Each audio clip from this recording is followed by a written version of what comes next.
Peace and blessing, love and light as we begin a new term, a new era for New York City. Thank you, everyone. I want to thank Amadou and these inspiring families for being here at this ceremony in New York. I'm a son of immigrant. I was just sworn in on my late father's Bible. My mother is here today. I'm so proud to have my family, my wife, and my children, and my sister, and my mom, everyone standing with theirs. Their stories perfectly capture this moment for the city. The challenges we face, the hardships we endure, and the hope that persists. Those realities are often in tension because this is a time and a place of contradictions. One where even as the federal government drives us to despair, local leadership can invite inspiration. When this celebration at City Hall is only blocks from tribulation at Federal Plaza. When the relief that these families are still united comes as so many are being separated. And this sense of contradiction carries across the 5 boroughs. This is a city of enormous wealth and enduring poverty, of the greed of some and the generosity of many, of darkness and of light. And I've seen the darkness, of course, yet I look out on New York today and I see so much light. These contradictions mean we can at once love our city as it is and challenge its flaws, not as a reason for pessimism, but a call for activism.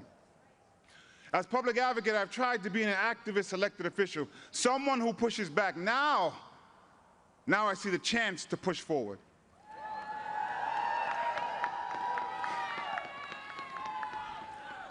To provide accountability aimed at the ideal that government has an opportunity and an obligation to do good. At the core of public service and progressivism is the principle of making government work and showing people it can work for them. That means we need to meet people where they are, also show grace instead of ignoring what brought them there, and be honest about why. The powers in place would rather create an other to blame for our problems than to address them, whether it be our immigrant communities, our trans siblings, our homeless neighbors, or too many other marginalized groups. Rejecting those ideas means naming the reason that the powers in place perpetuate them, because if we are divided, the status quo stands. Whether you arrived in our city generations ago, or 5 years ago, or 5 minutes ago, the reason so many New Yorkers have too little are not because of the people who have even less or who have been here for less time, not because of the people pushed to the bottom, but the systems entrenched at the top.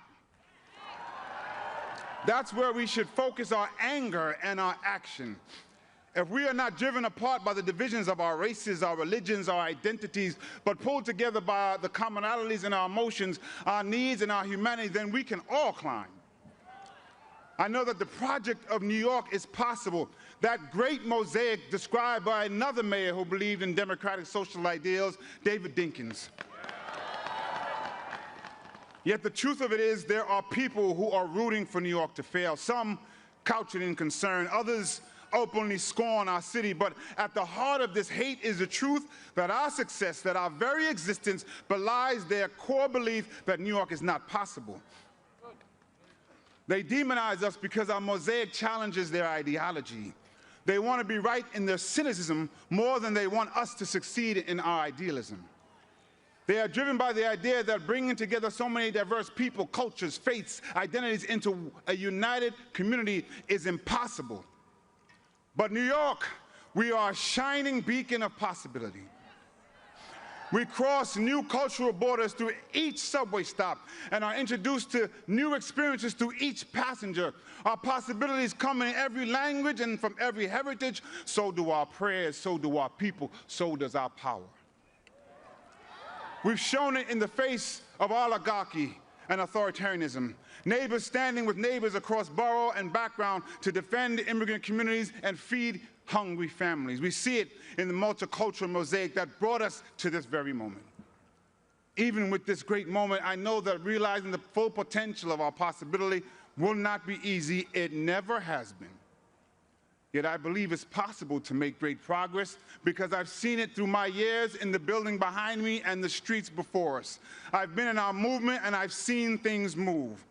The simple truth is that governing is hard, that achievement is exhausting, And I aim to assist my partners in government when possible and hold them to account when necessary, to learn from what we've done and guide what we can do. I believe in this possibility that with the people, the tools, the passions, and the compassion that we need, we can meet the moment and create change. We can look into the unknown and see opportunity. That's the thing about uncertainty. Anything can happen, but anything can happen. We could make New York more affordable, more safe, and more just. We could, we can, and we have to try. This optimism toward action is embedded not only in our city's heritage, history, but in my heritage. In Grenada, Maurice Bishop took up the fight for these radical, crazy ideas, socialist ideals like housing, healthcare, and education. He demanded that we move forward ever, backward never. And today I echo that call from the Isle of Spice to the island of Manhattan. He also cautioned that revolutionaries do not have the right to be cowards. We can be afraid, but we have to meet that courage to match it. There are things to be feared, but there is also reason to hope. Hope is the embrace of possibility. Hope and fear are undeniably connected. Hope is the belief that good can come. Fear is the worry that it won't. In these contradicting ideals, we are faced with a choice, and I choose hope. In other words, I have faith.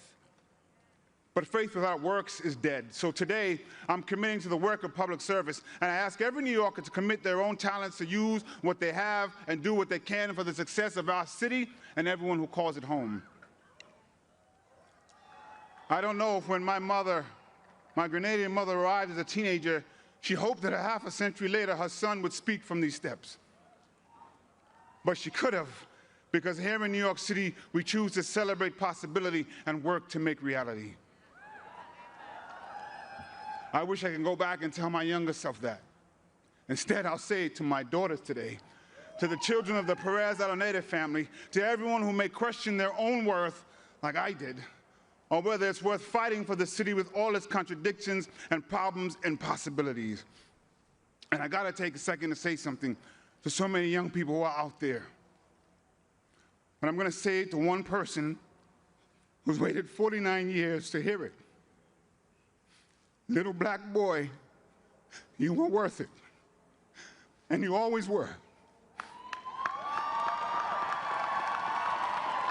And without any titles, you were enough. You were always enough. And you deserve to accept love, and you deserve to be protected. And I'm honored to be here to help create a city that's worthy of that for you. And I'm so proud of you.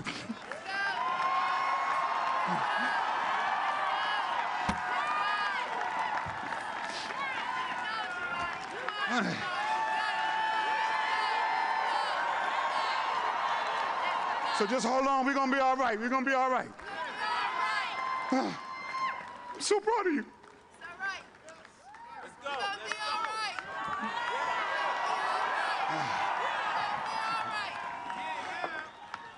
As we head into a new year, a new term, I want to ask all of you to take an oath with me. Our neighbors, I know in Brazil, adopted this motto that I've tried to embody. I did hear it for Comptroller, but I got to give him his credit. That no one let go of anyone's hands, because if we're all connected, we can't lose anyone. So we hold on to the hand of our neighbor and we reach out with our other hand to grasp someone who may fall through the cracks, and we bring them along. I want everyone, if they're comfortable, take a hand of the person next to you or the arm and just repeat after me. We can all be the voice of the people. I know what's ahead, but I won't lose hold. And I won't lose hope. Anything can happen, so anything can happen. And as we march forward, no one let go of anyone's hands. Peace.